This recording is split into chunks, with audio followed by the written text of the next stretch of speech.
Seharian ini aku benar-benar teringat omongan guru agama aku waktu SMP. Beliau orang yang ramah dan sangat anak muda banget.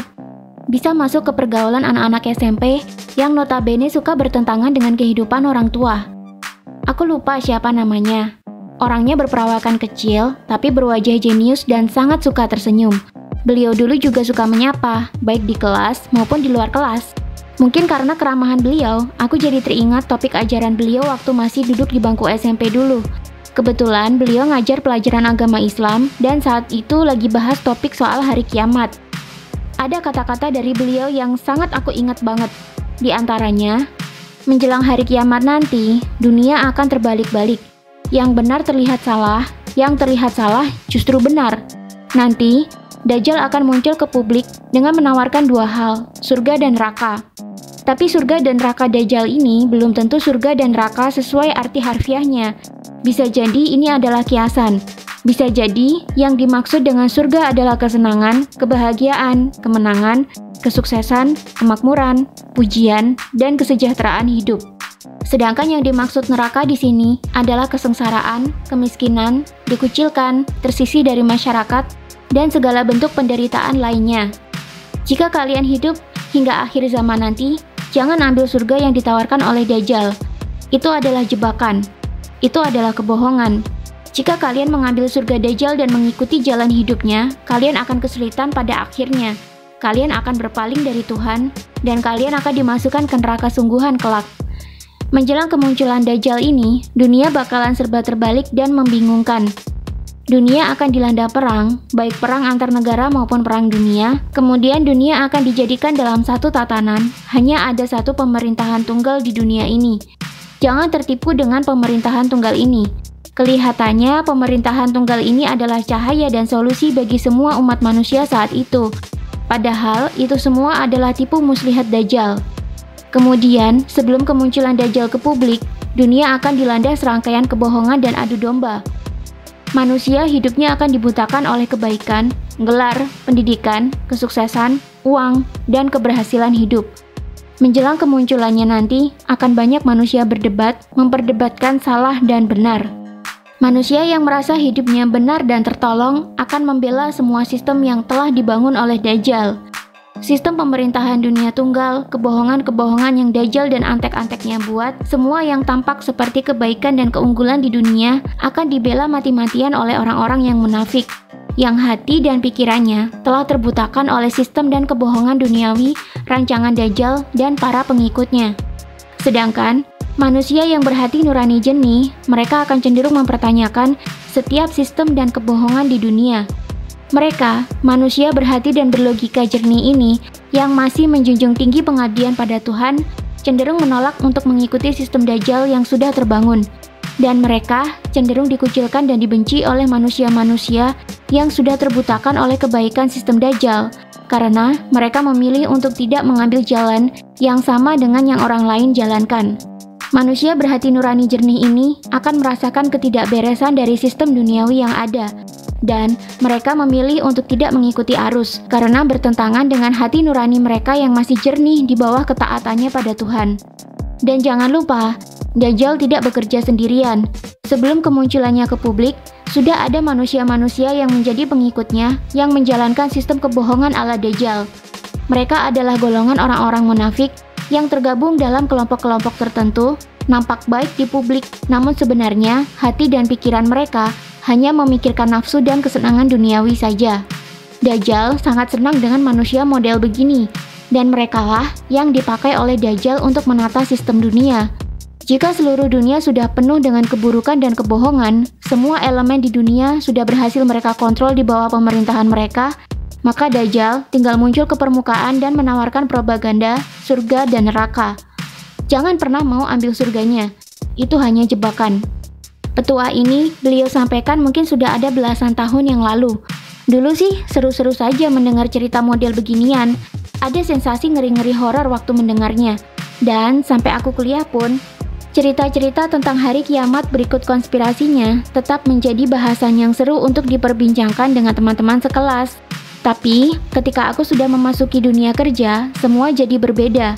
Aku kira cerita-cerita akhir zaman berikut konspirasinya hanyalah dongeng bergenre horor belaka. Ketika sudah masuk ke dunia kerja, aku benar-benar dihadapkan pada kondisi kalau nggak kerja, ya nggak bisa hidup. Jadilah setiap hari, waktu dan pikiran dipakai untuk bekerja dan belajar, mengasah kemampuan diri dan mencari uang sebanyak-banyaknya. Ditambah dengan gemerlapnya dunia saat ini membuat kita, sebagai anak muda, tidak mau kalah dan jadi terbelakang.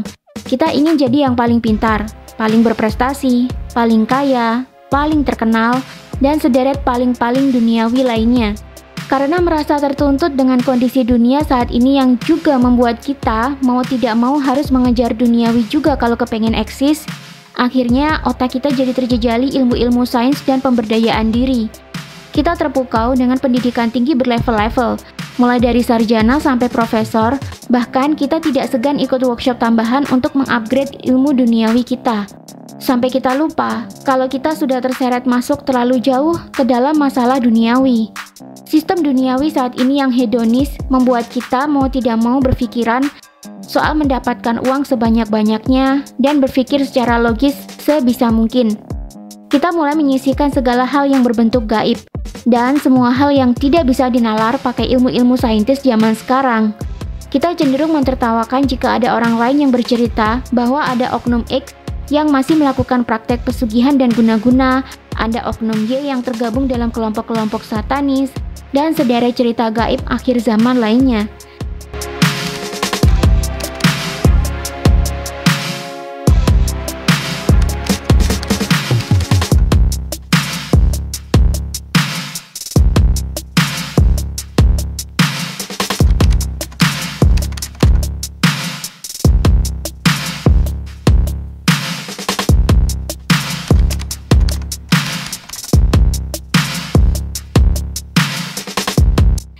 Kita semua mentertawakan hal yang tidak bisa kita nalar pakai logika ilmu kuliahan dan ilmu sekolahan sebagai halusinasi, omong kosong, kurang kerjaan, dan seringkali muncul juga istilah orang sudah pergi ke bulan masih percaya gaib-gaiban. Begitulah bagaimana sistem dunia zaman sekarang menyeret kita. Tak menutup kemungkinan, semakin lama akan semakin banyak manusia yang menjadi ateis dan agnostik. Karena semua pemikiran di otaknya sudah terbutakan dengan pengetahuan duniawi dan saintis.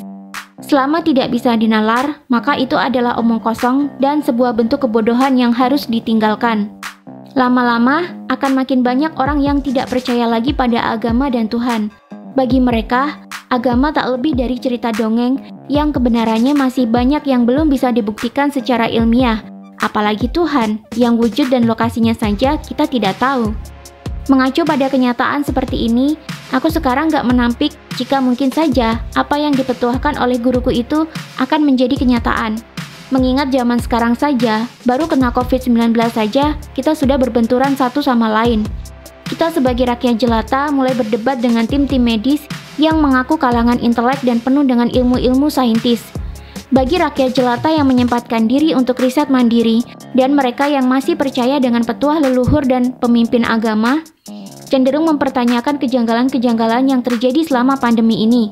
Bahkan, ada yang sampai pada kesimpulan, pandemi kali ini tak lebih dari akal-akalan elit global yang mau menarik keuntungan sebanyak-banyaknya dari bisnis vaksin. Para elit yang tergabung dalam skema bisnis vaksinasi tak lebih dari pengikut-pengikut Dajjal yang sedang bekerja membentuk tatanan dunia sesuai dengan yang mereka inginkan, sebelum kemunculan pemimpin mereka yang sesungguhnya tiba. Sedangkan, tim medis dan pendukungnya, apalagi yang bekerja langsung di bawah WHO, cenderung untuk mendebat habis-habisan orang-orang yang mempertanyakan pandemi ini. Bahkan, tak segan-segan mereka memberikan cap halusinasi dan bodoh untuk rakyat-rakyat yang mempertanyakan kejanggalan penyakit ini.